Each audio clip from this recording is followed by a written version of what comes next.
Ibinigay ko ang gusto niya. Pumirma ako kahit mahal na mahal ko siya at buntis ako ng mga panahon na iyon. I want him to be happy and I prioritize his happiness that time. Tapos malalaman ko ngayon na hindi pa sila kasal. If she makes him happy, why would they prolong their marriage? Dahil kung ako kapag mahal na mahal ko isang tao, ako mismo magpapadali ng lahat. Wala ako maintindihan. Pero mas lalo lang, walang maintindihan nang dumapo ang mga mata ko sa entrance. I saw Alden coming in, alone. Tutok na tutok sa phone at nakasuot pa ng tuxedo na parang tumakas lang sa opisina. Napaawa ang mga labi ko nang mapagtanto kung bakit siya nandito. Pumitik ang puso ko sa masakit na paraan. Habang tinatanaw siya, nakakunot ang noo na parabang inis na inis. Hindi ko akalain na sa loob ng ilang taon, ganoon pa rin pala ang puso ko. Nasasaktan pa rin. Nasasaktan pa rin ako. I suddenly forgot about my promise that I will be happy as long as he is happy. Ngayon ko lang naisip na hindi pala pwede iyon. Magiging miserable pala ako. Masasaktan ako ng husto. Namuo ang mga luha sa mga mata ko at iyon din ang pag-angat niya ng tingin kaya kaagad na nagtama ang mga mata namin. Nahulog ang isang butil ng luha mula sa kanang mata ko kaya mabilis akong tumingin sa harap saka mabilis na inalis iyon. I inhaled and exhaled to relax my body. Ramdam na ramdam ko ang pares ng mga mata na nakatitig sa akin habang nanginginig kong inilalagay sa counter lahat ng pinamili. Pinigilan ko ang sarili ko na lumingon pa sa pwesto ni Alden. He's shocked that I'm here? Akala niya ba hindi na ako uuwi? Hindi niya ba gusto na makita ako? I am not here to ruin anything, Alden. I am not here to ruin you again. Nang matapos ko mabayaran ang lahat, kaagad kong binuhat ang plastic, saka mabilis na naglakad papalabas.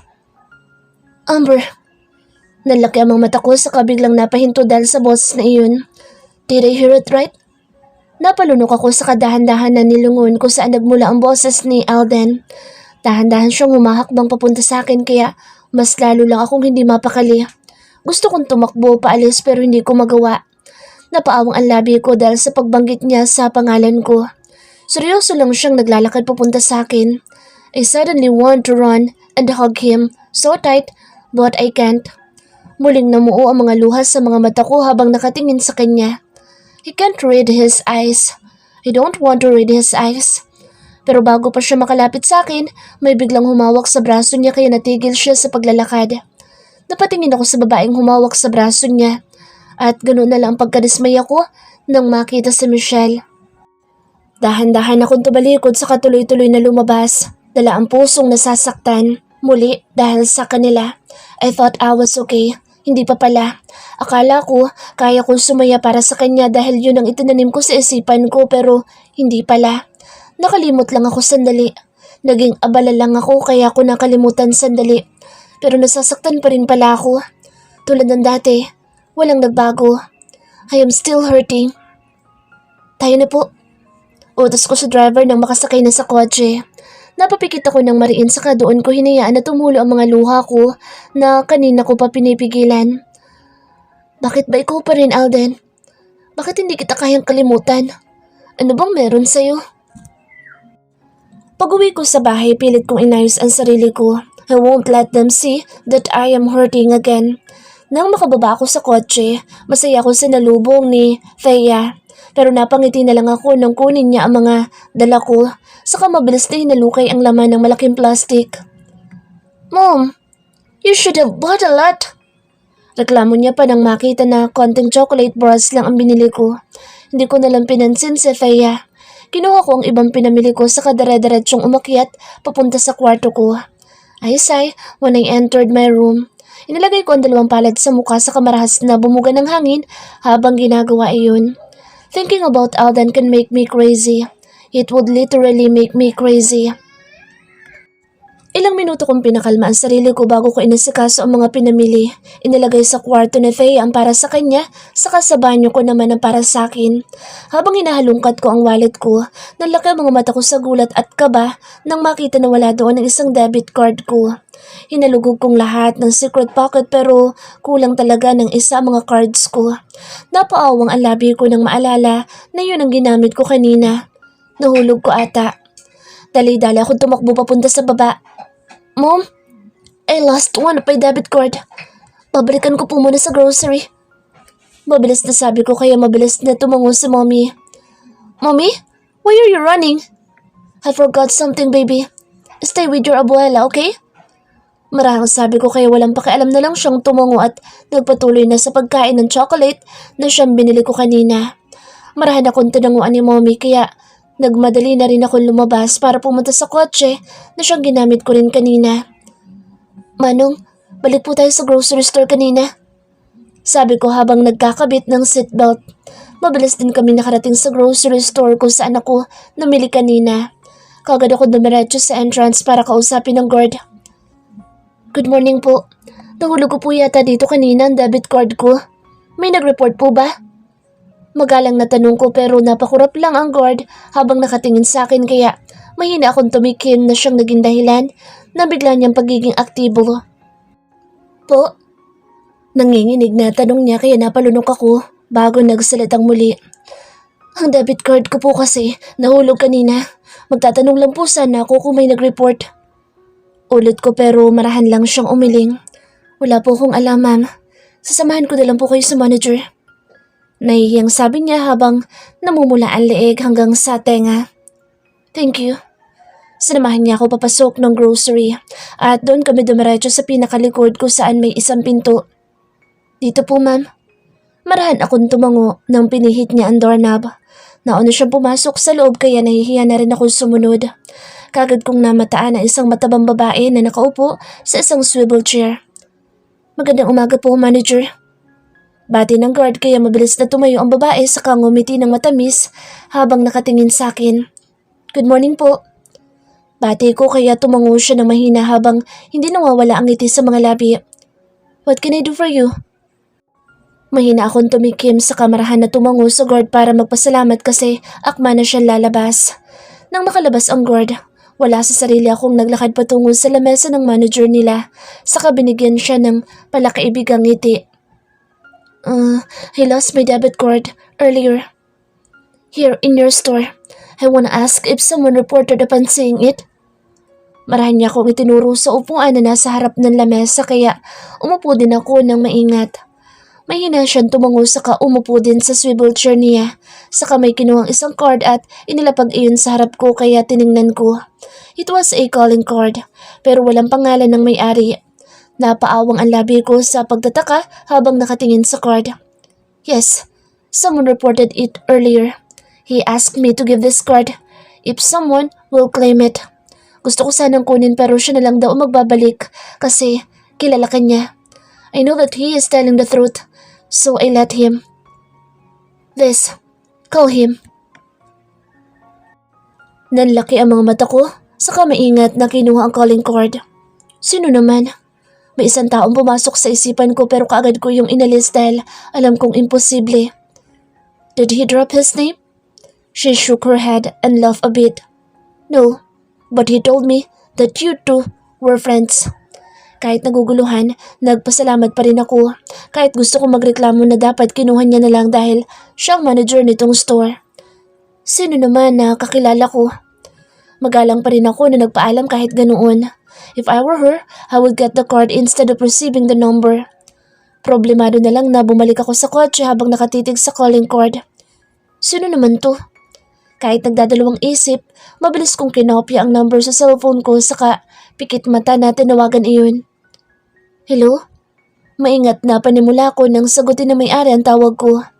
Napakunot pa ang noo ko dahil walang nagsalita kaya tumingin ako sa screen dahil baka naputol ang tawag pero hindi. Marana akong tumikim saka pinatay ang tawag para tawagin ulit dahil baka may problema lang sa signal. Sa ikatlong ring, sinagot ulit ang tawag ko pero tulad kanina, wala pa rin nagsasalita. Napabuntong hininga ko. Sa inis nang patayin nito ang tawag. Pero ilang segundo lang may pumasok na mensahe galing sa number na tinawagan ko. I can't answer your call. Please, go to this address. Mas lalo ako nagtaka nang makitang address. Malapit sa company ni Alden? Hindi pa ako nakakapunta sa company ni Alden pero alam ko ang address. Aren't you a scammer? Napalunok ako sa naging sagot ko. I just want to make sure. No, trust me.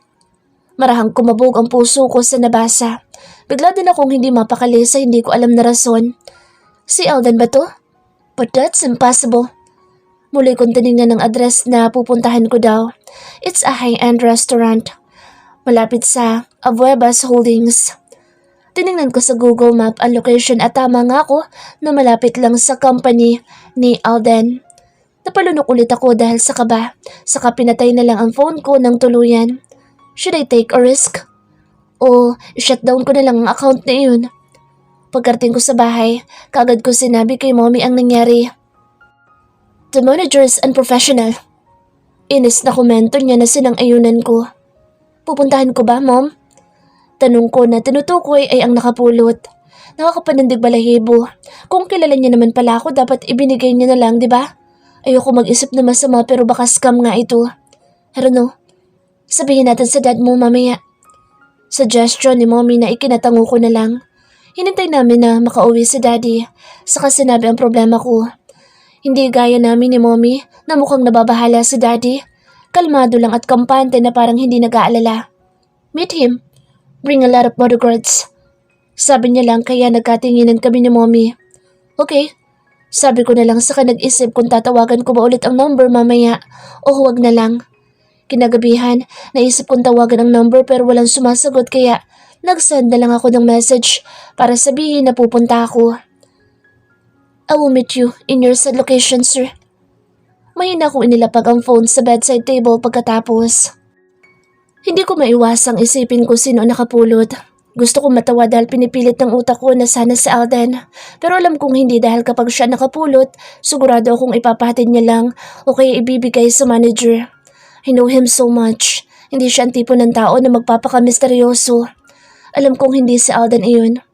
Kinaumagahan maaga akong bumangon para magluto ng breakfast.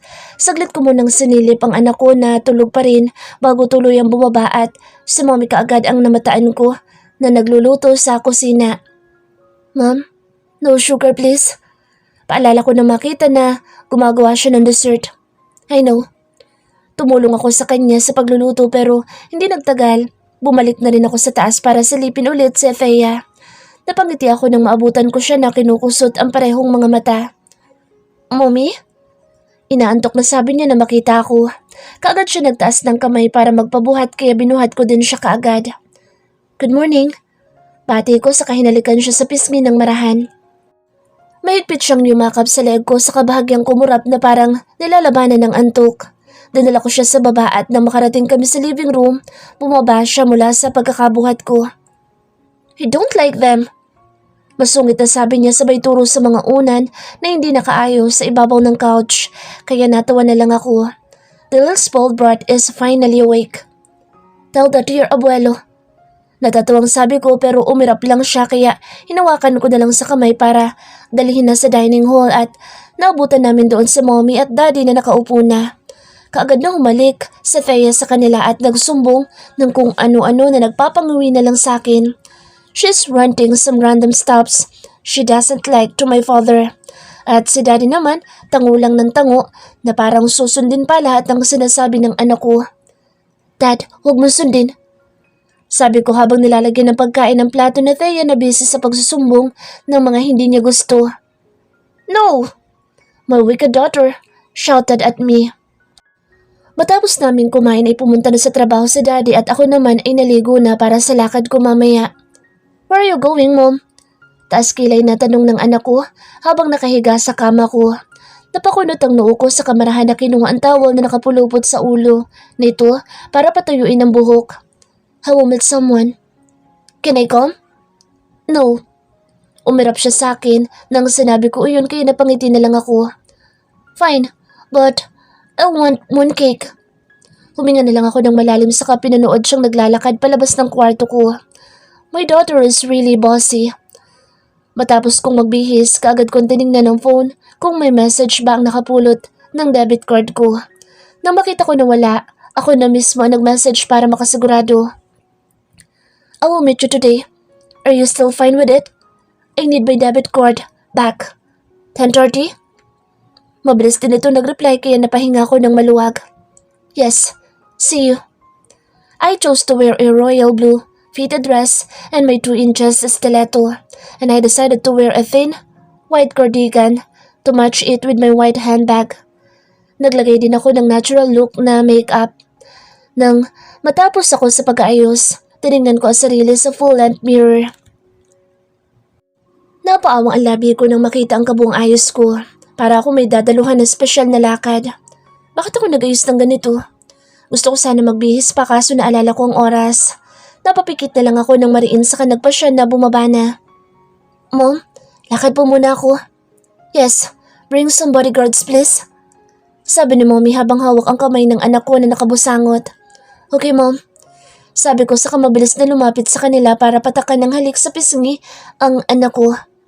Mommy, you smell so good. Puna nito kaya napangiwi ako. Thank you. Sabi ko pero ngumuso lang siya sa kayumakap sa binti ni Mommy na natatawa rin. But I wanna come?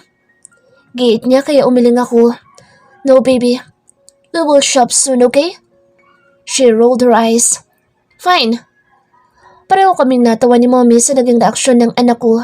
Hindi nagtagal, tuluyan na ako lumabas. Nakahanda na ang 2 SUV, isa para sa akin at isa para sa mga bodyguards na susunod. I sighed and nodded at them before entering the car. Ayoko na sana magdala pa ng bodyguards pero alam kong importante din. I just want to make sure that everything will be alright. I want my safety first before anything else. Sinabi ko sa driver ang address na pupuntahan ko kaya kaagad kaming umandar. Napakagat ako sa ibabang labi ko dahil sa kaba. Hindi ko alam kung sino ang kikitain ko pero sana nga kilala ko siya. Dahil sa traffic, mga 2 oras bago kami nakarating sa pupuntahan. Huminga muna ako ng malalim bago bumaba ng sasakyan. I instructed my bodyguards to just stay here outside. Kabado ako na pumasok sa restaurant saka inilibot ang tingin sa paligid. Napahinga ako ng maluwag nang wala akong makita na kakilala dito. Malamig ang aircon nila pero namamawis ako habang naglalakad. Papunta sa isang 2-seater table na malapit lang sa pinto. Inilapag ko ang bag ko sa ibabaw ng lamesa saka wala sa sarili na tumingin ulit sa paligid. Kabog ng kabog ang dibdib ko na para akong nasa karera. Hindi rin ako mapakali sa inuupuan ko at para akong maiihi. I am nervous. At dahil malapit ako sa pinto, narinig ko itong bumukas kaya wala sa sarili ako napatingin doon. Namimilog ang mga mata kong tumayo dahil sa gulat. Nagtama ang mga mata namin ni Alden. Kunot ang noon niya pero tuluyan na siyang humakbang papasok. I am silently praying that he is not the guy. Hindi siya nakapulot noon. Pero gusto ko yatang tumakbo ng matuli nang bigla siyang huminto sa harap ko. Napalunok ako ng mariin. Nalalamig ako sa kaba at taranta. Hindi ko alam ang gagawin ko. Siya nga? Siya talaga? Bakit siya? Bagya niya akong hinagod ng tingin kaya nanuyo ang lalamunan ko. Ikaw? Naisatinig ko gamit ang paos at nanginginig na boses. I am Alden. Umiigting ang panga na sabi niya kaya mas lalo lang na nagwala ang puso ko na parang gustong lumabas. Nagkatinginan kami at wala ni isa nag-iwas ng tingin. Nakasuot siya ng corporate suit at alam na alam kong galing siya sa opisina niya. Gusto kong magtanong pero hindi ko kaya. Nanghihina ang tuhod ko pero hindi ko gustong umupo. What's happening? Alden, my ex-husband is currently standing in front of me, directly staring at my eyes like I am a woman of his dreams. Ikaw? Bakit ikaw? Ikaw ba? Natatarantang tanong ko pero hindi naiwasan ang panginginig ng boses ko. Paano pag hindi ako? Malamig na tanong niya kaya napakunot ang noo ko. I can sense sarcasm in his tone. Ikaw nga. Sabi ko saka bumalik sa pagkakaupo dahil kapag hindi ko ginawa iyon, siguradong matutumba na ako sa sobrang panghihina ng mga binti. Dinig na dinig ko ang malakas na kabog ng puso ko habang umuupo din siya sa upuan na nasa harap. Hindi pa rin naaalis ang pagkalito at gulat sa mukha ko habang hindi makapaniwala na nakatitig sa kanya. I wasn't expecting this. Dumaan ang bahagyang inis sa mga mata niya pero kaagad siyang kumurap kaya bigla itong nawala. I blinked how many times before looking at his face again. Nauli ko siyang nakatitig sa akin pero kaagad ding yumuko ng saglit na nagtama ang mga mata namin. Nababahala akong napalingon sa buong paligid sa kamuling tumikhim. Hindi ko alam kung paano gagalaw ngayong nasa harap ko siya. Your card is in my office. Biglang sabi niya sa gitna ng pananahimik namin. Napaawang ang mga labi ko para sana sumagot pero walang salita na lumabas mula sa bibig ko. Para akong napipi. Ngayong nandito siya sa harap ko. Abot kamay ko siya pero nanginginig ako. Nang tumikim ako doon medyo naging maluwag ang lalamunan ko. How? How could I get it? That is my debit card. But, napapikit ako ng mariin dahil sa pagkataranta ko. Mas lalo lang ako nataranta nang bigla siyang tumayo kaya mabilis din ako napatayo. Bagay niyang inilibot ang mga mata sa buong restaurant pero nagtagal ang tingin niya sa labas. Glass ang wall ng restaurant kaya kitang-kita sa labas ang mga bodyguards na dala ko. Can you come with me? Biglang tanong niya nang bumalik ang mga mata sa akin kaya namilog ulit ang mga mata ko. Wait, what? Gulat na tanong ko kaya biglang naningkit ang mga mata niya sa sinabi ko. He said afterwards, Look, I had a meeting just near this restaurant and I did not expect you to come on time. Nang tinignan ko, nandito ka na kaya tumuloy na ako. But the card is in my office. The only way to get it is for you to come with me. Sabi niya habang nakatitig sa mukha ko kaya bahagya akong nailang. Hindi pa ako nakatapak sa opisina niya o sa company na pinamamahalaan niya. We are married for more than a year but I didn't even see his office. Kung sasama ako, ngayon, itong unang beses na makikita ko kung saan siya nagtatrabaho. It will be my first time. My first time seeing where he spent most of his time. But I am always on time. Mahinang bulong ko sa sarili. He said one more time, but I suddenly bowed down only to see the floor of this expensive restaurant. Fine, kukunin ko na lang. Just wait here. Sabi niya kaya muling umangat ang tingin ko. Nagkatitigan muli kami kaya mas lalo ko naramdaman ang pagkamis ko sa kanya. I stared at his eyes, down on his pointed nose and pinkish lips. Bagay niyang itinagilid ang ulo na parang alam niyang tumititig ako kaya kaagad din akong napakurap. Sorry, sasama na ako. Wala sa sariling sagot ko kaya bahagyang umawang ang mga labi niya. At doon ko lang din napagtanto ang sinabi ko. Akmang babawiin ko pa sana pero marahan na siyang tumango at bahagyang tumalikod para lumabas. Kaya wala na akong pagkakataon na bawiin iyon. I swallowed hard and suddenly thought of hitting my head. Wala sa sariling sumunod na lang ako papunta sa labas. Sobrang lakas ng kabuhog ng dibdib ko at bahagya pa rin na nanginginig ang buong katawan. Biglang lumapit ang mga bodyguards na dala ko nang makita na lumabas na ako kaya isa-isa silang tiningnan ni Alden. Nang lingunin niya ako, napatayo ako nung tuwid sa kana patingin din sa mga bodyguards na forma lang na nakatayo. Iwan mo na sila. Sabi niya kaya mabilis akong tumango. Natatanaw na mula dito ang mataas na building ng company niya at pwedeng lakarin iyon. Pero natigil ang pag-iisip ko na lumapit si Alden sa isang black na BMW. Saglit ako napatitig sa kotseng binuksan niya. It's different car. Come on. Napakurap ako sa kanapatitig sa pinto ng passenger seat na bukas. At siya nakatayo lang sa gilid nito. I can't move. Some memories popped up in my mind. Him opening a car door for me. Nangyari ba ito noon? It feels like deja vu. I brought a car. Sumunod na lang kayo. Maotoridad na utos niya sa mga bodyguards. Napakurap ulit ako sa kadahan-dahan na lang na humakbang patungo sa akin niya. Bahagya niyang ginalaw ang ulo na para bang sinasabihan ako na pumasok na kaya mas lalo lang nagwala ang puso ko. Unti-unti akong pumasok sa loob at hindi ko inaasahan ang bahagya niyang paghawak sa bandang uluhan ko na para bang ayaw niyang bumangga ito sa kotse niya. Kaagad na namasa ang mga mata ko dahil sa nag-uumapaw na nararamdaman. Nang tuluyan ako nakapasok, sinara niya din kaagad ang pinto saka umikot patungo sa driver's seat. His manly scent is all over this car. Amoy na amoy ko ang nakakaadik niyang bango. Seatbelt. Mahinang sabi niya na makapasok siya, kaya mabilis ako napayuko para ikabit ang seatbelt. Mabilis niyang pinaandar ang kotse kaya hindi ko maiwasang mapatingin sa dalawang kamay niya na may hawak ng manibela. Alden is driving and I am here. I am with him. For real. Ilang sandali lang kaagad din kaming tumigil sa malapit na parking space. Sandali niya akong nilingon bago siya lumabas. Mabilis ko ding tinanggal ang seatbelt sa kaakmang bubuksan na rin ang pinto sa tabi ko para makababa pero may bumukas na galing sa labas. Thank you. Marahang sabi ko kay Alden na siyang gumawa noon. Bahagya akong inayos ang cardigan na suot ko dahil bahagya yung nahulog sa balikat ko. Kaya napunta rin doon ang mga mata ni Alden na mas lalo kong ikinailang. Let's go. Nauna siya naglakad kaya sumunod na rin ako.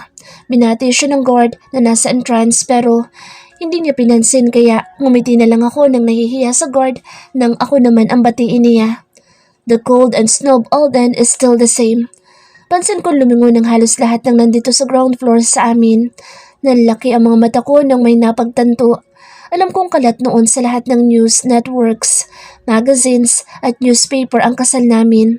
At bago ako umalis ng Pilipinas, alam kong pumutok din ang balita na naghiwalay na kami. And seeing us today made them shock.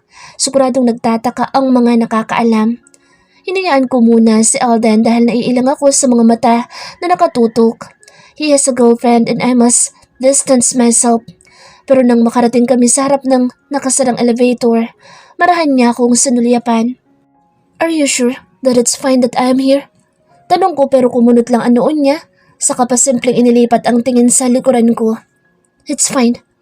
Sagot niya at kasabay nito ay ang pagbukas ng elevator na suspetsa ko ay para sa kanya lang. Marahan na lang akong tumango sa kanauna nang pumasok dahil muli niya akong nilingon. Sa pinakagilid ng elevator ako pumesto at siya naman sa bandang gitna. Habang umaandar ang elevator, hindi ko mapigilan na tumingin sa harap kung nasaan ang klarong refleksyon naming dalawa. I caught him staring at me through the elevator door. Napakurap ako dahil sa biglang pagtama ng mga mata namin at dahan-dahan akong ngumiti sa kanya ng matipid na matagal ko nang hindi ginagawa. Nakatitig lang siya sa refleksyon ko na nakangiti kaya dahan-dahan na rin akong yumuko dahil sa ilang pero biglang bumukas ang elevator. Tumambad sa amin ang malawak na space. Walang katao-tao pero may nakikita akong ilang mga pinto. I think this is the last floor where his office is. Nauna siya lumabas kaya sumunod na rin ako at doon ko lang natanaw ang isang babae sa harap ng isang malaking chamber. Kaagad itong tumayo nang matanaw sa Alden. Sir! Gulat na sabi ng babae pero ang mga mata niya ay kaagad na napunta sa akin. Napaawang ang mga labi niya na para bang nakakita ng multo pero kalaunan ay umayos din siya. Cancel my appointments at this time. Malamig na sabi ni Alden sa kadere-derecho na naglakad papunta sa isang pinto. The wall are glass but I couldn't see what's inside. Hi. Mahinang bati ko sa sekretary niya habang may tipid ng ngiti bago sumunod kay Alden na nakapasok na sa opisina niya yata. Mrs. Abellano, Miss Galvez. Welcome po ma'am. Habol niya pero tuluyan na ako nakapasok sa malaking opisina ni Alden. Kaunti lang ang gamit sa loob kaya sobrang laking tingnan. May katamtamang laki na table sa kaliwang bahagi at mataas na drawer sa bandang likod nito. The city view is very clear in his glass wall. Nakakalula pero maaliwalas. Hindi naaalis ang ngiti sa labi ko habang pinagmamasta ng bawat sulok ng office. He has a living space here and a mini breakfast table just near the large window. May pinto din sa bandang kanan na alam kong banyo. Pero biglang natigil ang mga mata ko sa isang pamilyar na portrait. Saktong harap ng table niya at alam kong kapag nakaupo siya sa swivel chair niya ay kitang-kita. Napaawang ang labi ko sa kagulat na inaninag kung tama ba ang nakikita ko. It's his portrait I painted years ago. Tinapos ko kasi sabi niya ilalagay niya sa office niya. And now, it's here. He really did put it here. I can't believe this. Amber. Natigil ang pag-iisip ko nang bigla niya akong tawagin. Dahan-dahan kong nilingon si Alden na nakaupo na ngayon sa swivel chair niya at titig na titig sa akin. Gusto kong magtanong ng marami. Why Alden? Nilagay mo? Gawa ko yun, di ba? Namasa ang mga mata ko habang nakatitig sa kanya pero kaagad siyang yumuko sa kamay kinuha sa drawer ng lamesa niya. Dahan-dahan ako lumapit doon at nangihina na umupo sa isang upuan na nasa harap. Hindi nagtagal, inilapag niya ang pamilyar na card sa gitna kaya doon natuon ang mga mata ko. Muli ako napakurap. Yun ang ipinunta ko dito. Bakit parang nawalan na ako ng lakas na kunin? Thanks. Sabi ko na lang matapos ang ilang segundo pero hindi ko pa rin kinukuha iyon. Siya na mismo ang naglapit ng card sa mismong harap ko, kaya kinuha ko na lang iyon gamit ang nanginginig na kamay. I tried to call you when you dropped that but how was that able to return it? Marahang paliwanag niya kaya napatango ako habang nasa card lang ang tingin. He called you that time because you dropped something, Amber. Nothing special. May nahulog ka lang. Sandali akong pumikit bago tumango at tumayo. Pilit kong sinalubong ang mga mata niya na kanina pa nakatitig sa akin saka pilit na ngumiti. Thank you. Alis na ako. Mahinang paalam ko kaya napakunot ang noon niya bago tumango din. Wala sa sariling hinagod ko siya ng tingin. He looks good wearing his corporate suit. Muli akong ngumiti sa kamarahan ng tumalikod pero saglit kong tinignan ang painting na alam kong gawa ko. I am very much happy that my work made it in his office. Nang tuluyan na ako nakalabas, doon ko lang napansin na nakasunod pala si Alden. Nagtataka ko siyang tinignan pero naging malamig lang ang mga mata niya saka nauna nang maglakad patungo sa elevator. Napalunok na lang ako sa kapilit ng umiti sa sekretary niyang nakatitig lang din sa amin. Nang bumukas ang elevator, kaagad akong pumasok pero hindi ko akalain na papasok din siya. Napaawang ang labi ko para magsalita pero sa huli, pinili ko na lang na tumahimik saka yumuko. My cardigan full, but I have no plans to fix it. Nang tumunog ang elevator, doon lang napaangat ang tingin ko. Alden went out first, so I followed him. Ouch! Biglang daing ko dahil nang lumabas ako, may isang lalaking mataba na biglang bumangga sa akin kaya bahagya akong tumilapon. Sorry po. Sorry po. Sorry po, ma'am. Nagmamakaawang sabi ng lalaking mataba. Sa kaakbang hahawakan ng braso ko pero may humigit na sa akin kaya hindi natuloy. Lumipat ang tingin ng lalaki kay Alda na siyang may gawa noon. Kaagad na namutla ang lalaki. It's fine. Be careful next time. Sabi ko na lang sa kanilingon sa Alden na hawak pa rin ang siku ko pero ang mga mata niya ay malamig lang na nakatitig sa lalaki.